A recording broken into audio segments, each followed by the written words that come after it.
Desert Delusions, Charles Manson, and the Culture of Control. Welcome to the Witty Bitties of Nevada, where we dig up the dusty truths and shine a light on the shadows. I'm Sherry. And I'm Rosa, and today's biddy, Charles Manson and the so-called family. Not the kind of family you want to invite to Thanksgiving unless you want your cranberry sauce to come up with a side of LSD and antipoleptic prophecy. Okay, I have a hard time with that exact same word when I see it. Apocalyptic. Apocalyptic. Apocalyptic. Apocalyptic. Woo! There we go. Okay, hear me out. I grew up in California during this time. I was a child. Okay. Okay. Manson wasn't just a headline. He was the ghost in the culture. A whisper in every parent's morning. I've always been fascinated by how he got inside people's head. And part of the fascination is, and how I grew up with it, is I did grow up in the Bay Area. And I was a young child in the 70s. And Like under 10? yeah. Okay. Yeah. Yeah, under 10 in the well, depending on what year in the 70s, but under 10. And it was always this thing. I always grew up knowing how evil he was. And every time any one of the family members would come up for parole within California, they would always show this movie from the 70s called Helter Skelter. And I would always see it. It was like a made-for-TV miniseries back in the day. They would have nighttime little movies that would go over several nights. Yeah. And your parents let you watch this? Well, my parents didn't necessarily know. My brother let me watch it. And it was pretty evil. And the guy that played him did a really good job, because you can see from interviews of how Charles Manson acted. But it was also, if he ever stepped outside of one of the correctional facilities, he wouldn't live very long because he would be shot for what he did. He was very much an evil persona where people wanted to kill him. So he was hated. He was very much hated. Well, I've always been creeped out how people let him in. But we're not here to glorify horror.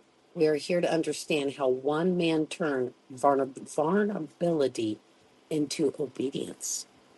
Yeah, and how many men have done this? So, making of Manson. Manson was born in 1934 to a teenage mother who reportedly didn't want him. Charles Manson spent his early life in reform schools and prisons. By the time he was released in 1967, and I was only maybe a year and a half, he'd spent more time behind bars than in school. He landed in San Francisco just as the summer of love was blooming. Hippie culture, free love, anti-establishment vibes. It was the perfect storm for someone who knew how to manipulate. And manipulate he did. Manson styled himself as a messiah, a prophet with a cosmic message. He told his followers they were chosen, destined to survive the coming apocalypse. So, with you growing up in California at this time, did you ever fear in real time?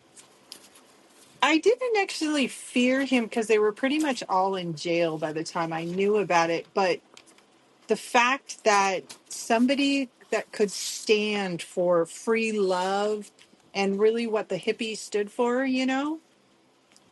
everybody treated normal and everything else like that, how he could go ahead and kill people, those things bothered me. That there was people, made me very skeptic and very unleery of people. Like, I might trust you, but you might do something and it might flip in my head. And I still do it to this day. Are you really who you seem to be? Do you know what I mean? Is I can ask those questions. Yeah. Do you think people followed him because they believed him, or do you think they needed to believe in something? And then, of course, probably LSD played in that as well. I think they needed to believe in something. And he was the one that could do it. Well, He was very good at manipulating and twisting. When you think about young women he's manipulated, do you see pieces of yourself in them at all? I mean, I know you I didn't know these women, but just in general. I guess the part that I could see myself in them is wanting to belong. I mean, I can have FOMO pretty bad and wanting to be a part of something, feeling like you're part of something. Yeah, that part I can represent in that. But he used LSD like a spiritual scalpel, dosing his followers, which, okay, they took it. It's not like he held them down and made them take it. Then guiding their trips to enforce his teachings, part of the manipulation. He's, ooh, you see this, you see that, take this way. Ooh. Under the influence, their crucial thinking dissolved. It's mind control. What remained was raw emotion and Manson's voice. Cult. And that's what makes it dangerous. It's not a weakness. It's about timing, isolation, and someone knowing exactly how to fill that void. He didn't just lead a cult, he engineered one. In fact, I think he's like the mastermind of how like other cult leaders have done things since then. If you really think about it, the amount of people he mastermind and what he mastermind and got them to do for him. And yeah, okay. The family that kills together. And a lot of people knows about this part. Okay, so the Manson family wasn't just a commune. It was a cult. They didn't call themselves a cult, though. They called themselves a family. At its peak, it had around 100 members. Wow. Many of them young women from middle-class backgrounds. So good families. Gosh. They lived at Spa Ranch, a rundown movie set in LA County. Manson preached about impending race war he called Helter Skelter, named after the Beatles song. He claimed it emerged a messiah once the dust settled. Yeah. And they believed him. In August 1969, what he's most famous for, several members, including Tex Watson, Susan Atkins, Patricia Krenwinkel, and Leslie Van Houten, or Houghton, committed the Tate LaBianca murders. Sharon Tate, Abigail Folger, J. Sebring, all killed brutally. Linda Caspian was there but did not participate. She later testified against the others and received immunity. So she had the guts. Yep. Or could handle her LSD. Or she finally came to her senses. Yep. I mean, come on. Think about it. So he manipulated all these people into killing. Technically, Charlie did not kill anybody. And this has all come out in the court cases. And there's a lot of things out there that a lot of other podcasters have talked about Charlie and really dived into deeper. And there's YouTubes and interviews and all this other thing. You can go and see all that and watch all that. You can also see more things about Charlie on Discovery. And there's also a podcast that's called Scary People, by Donnie Wahlberg and his wife. She's blonde. Can't think of it right now. But anyways, they've talked about Charles Manson as well and everything that's gone into it. But there's a lot out there for him. And so let's really get into the woman who told Charlie no. And it wasn't Linda Kasabian. So we're going to take a little detour off the Hollywood Hills and into the Nevada high desert. Mm-hmm. Because not everyone bowed to Manson's charm. One woman stood her ground, and her name was Rose Walter. Now, Rose lived alone in Beaumont, Nevada, a ghost town with one living soul. She was a kind of woman who could fix a roof, shoot a rattlesnake, and still have time to bake a pie. No nonsense, no fear. And that's what Nevada women have to be. Wow, that's some real gun.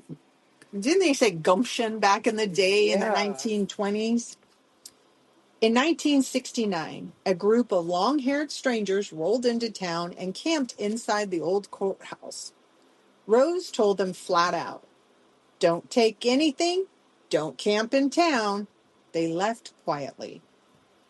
Days later, they passed through again, thanked her, and said they were headed back to the ranch in Death Valley. Rose didn't think much of it until she saw Charles Manson's face in the paper. She swore it was them.